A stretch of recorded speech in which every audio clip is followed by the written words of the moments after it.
What's up, y'all? I'm back out here at the range, as you can see back behind me, on what would be a perfect, nice, cool, sunny day. Unfortunately, the temperature's in the 50s out here, which would be great, but this wind is howling out here. I mean, we got like 20-mile-an-hour wind gusts going on, so it's gonna be a struggle out here today, but I got a lot of testing planned, and I'm gonna start it out with what should be a really good 9mm round from Defiant Munitions. So as you can see, I got the jelly contraption set up out here. I got everything weighed down. Hopefully it won't get knocked over. I got my chrono and 2 freshly melted blocks of gel. As you can see, both of these things crystal clear. Hadn't done any testing in these yet, so we'll get a really good picture of what happens. Also, as you can see, I'm staying with the heavy clothing barrier as usual, with the layer of denim, the layer of fleece, and 2 layers of cotton t-shirt material. And like I said, what we're checking out here is another 9mm from Defiant Munitions. Now, I've tested a couple of their rounds, a 380 and a 9mm. So far, their ammo has done exactly what it claimed to do. It's been some really good performance stuff. They actually watched my Hornady Subsonic video with the Subsonic handgun stuff and saw how pitifully that performed and sent me an email and said, we're gonna send you some real Subsonic ammo for you to try out. So what we got here is another one of their TCX rounds, but this time, like I said, it's the Subsonic. Now, TCX is their total copper expander. As you can see, a completely copper projectile. Now, this one looks really unique. As you can see, about halfway down the actual projectile, they've got another score all the way around it. I'm guessing that's to ensure that they get really nice expansion even after subsonic velocities. Now, as far as the ballistics, they're claiming a 975 foot per second velocity with 285 foot-pounds of energy at that velocity. And again, they put exactly what they get that out of, a Glock 17 with the 4.49-inch barrel. I mentioned testing one of their other rounds, how impressed I was by that, because y'all know a lot of times you don't even get a barrel length, much less the actual tool that they tested it with. Now, again, they did send these to me to test out for the channel. I don't have any kind of affiliate link or anything like that with them. I don't get anything for y'all buying from them, but they do have me a code set up, so if y'all do want to check some of these things out, it's pretty easy to find them, and I've got a code, like I say, that I'll leave that'll help you out with them. And then finally, the tools that we're going to run these things out of, one of them's going to be the Glock 17 Gen 4, the exact tool that they use to get these velocities from, with the 4.49-inch barrel. And then I'm going to try them out of my shorty here, my EDC, the Canik Mete MC9 with the 3.1-inch barrel. But just from looking at these rounds and knowing how confident the guys over at Defiant Munitions are in their rounds performing as they're supposed to, I think we're going to get some good performance out of these things. But let's get us set up and let's check them out. All right, y'all, let's see if we can get some speeds on these things without getting blown over out here. I'm going to do a 5-round average from each one. We're going to start with this Glock 17 first. Now, remember, the box is saying 975 from this Glock 17. That's at the muzzle. Now, I test from 10 feet, so you can take a little bit off from that, but that ain't going to make a whole lot of difference.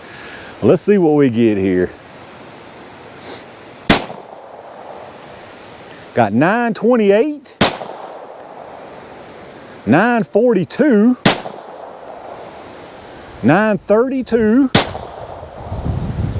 937,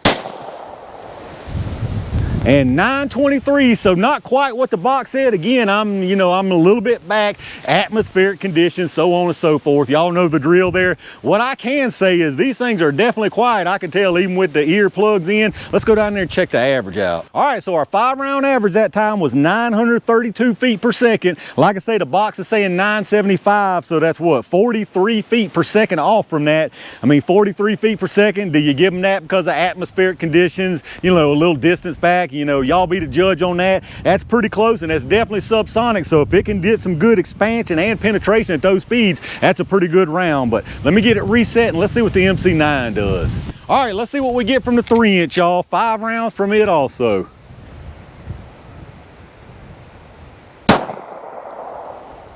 $938, $928, $926, 915, and 927. So I don't think we lost a whole lot between these barrel lengths. Let's go check that out. All right, so that time our 5-round average from this 3-inch MC9 was 926 feet per second. And if you remember out of the G17, it was 932. So you talking about 6 feet per second difference from these.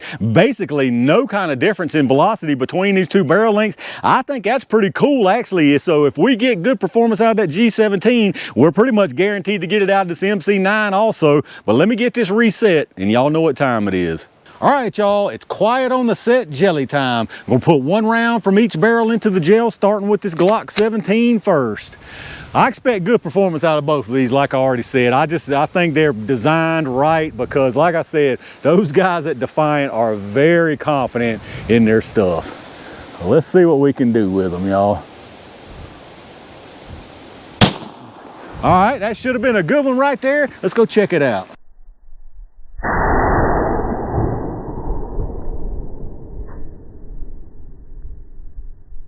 All right, once again, it looks like this ammo has done exactly what they say it's going to do. I think it's right there at the 12-inch that we always look for as a minimum. So again, it did exactly what it's claiming to do. So let's see what this 3-inch does for it. I'm going to try to get real tricky, believe it or not. I'm going to try to go up and above this other one right here, just so I don't fill up my block there. I'm probably pressing my luck. May have to take another one if something goes wrong here. Well, let's see what happens. That was actually exactly where I wanted to put it. I hope it didn't run into that other track. Let's go check this out.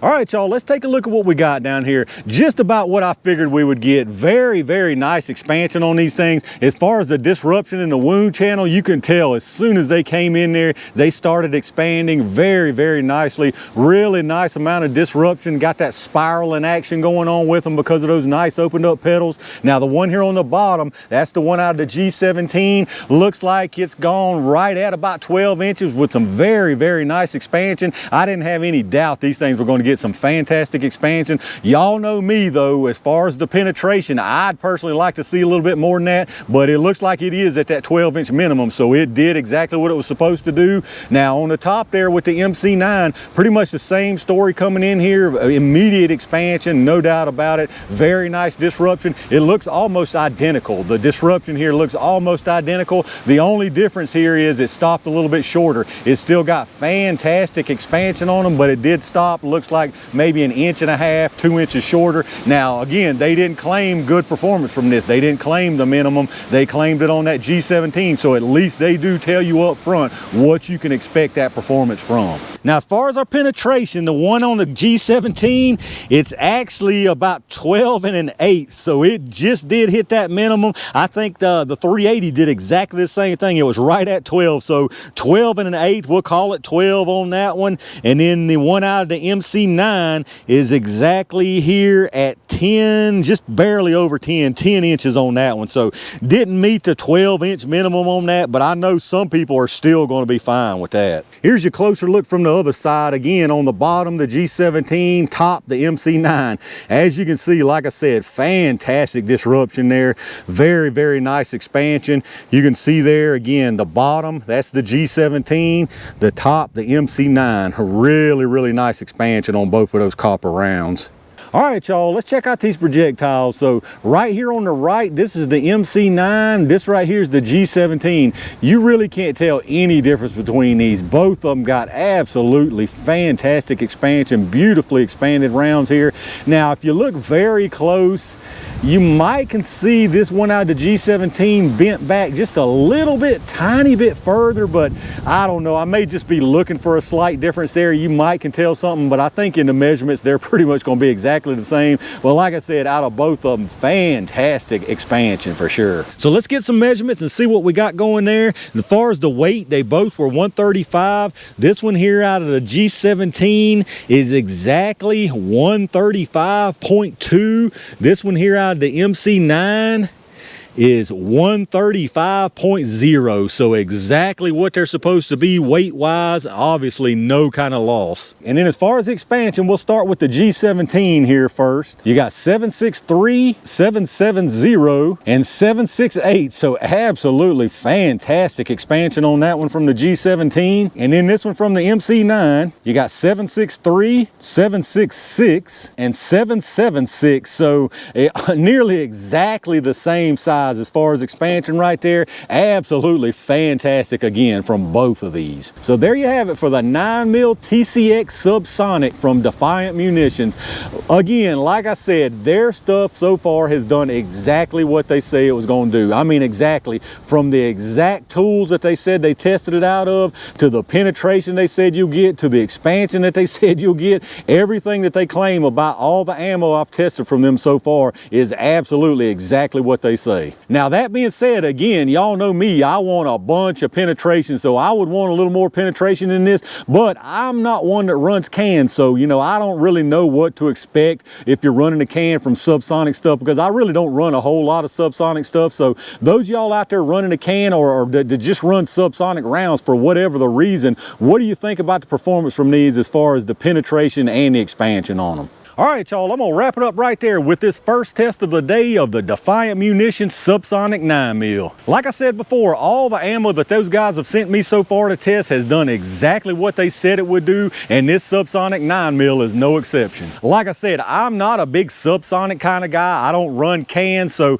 you know, I figure that this is about what you can expect from those speeds with a 9mm, and to get the excellent expansion from it, I think these probably did the job that most people would want them to do. But like I said, let me know what y'all think about the performance from these out here, especially those of y'all who do run a lot of Subsonic 9mm and run cans. What do you think about what you saw from the performance here, and what kind of ammo do you normally run Subsonic using a can? If you did enjoy the video, make sure you reach down and hit that thumbs up button, subscribe to the channel, and make sure you got them notifications turned on so you don't miss anything when I upload it. Take a second and check out those affiliate links in the video description. If you shop through Amazon, hit up my storefront down there first. You go right through Amazon just like normal from there, and anything you buy after that, I get a kickback from them towards the channel. Same deal with the axle links. If you're looking for some really nice ear pro, hit up those links down there. Check out those GS Extreme earbuds. You can save a lot of money going through those links instead of straight to their site. Once again, for the Defiant Munitions, it's very easy to find where to get that stuff from, and like I say, I've got a code that's going to help you out once you get there if you're interested. Like I always tell you, I appreciate all my Range Gang members and every single one of y'all for supporting the channel. I got a bunch of stuff planned for today, but with this crazy wind, I don't know how much I'm gonna be able to get done, but I should be able to get a few more things done anyway. So stay on the lookout for some really good stuff, and in the meantime, stay safe, stay prepared, and I'll see you soon.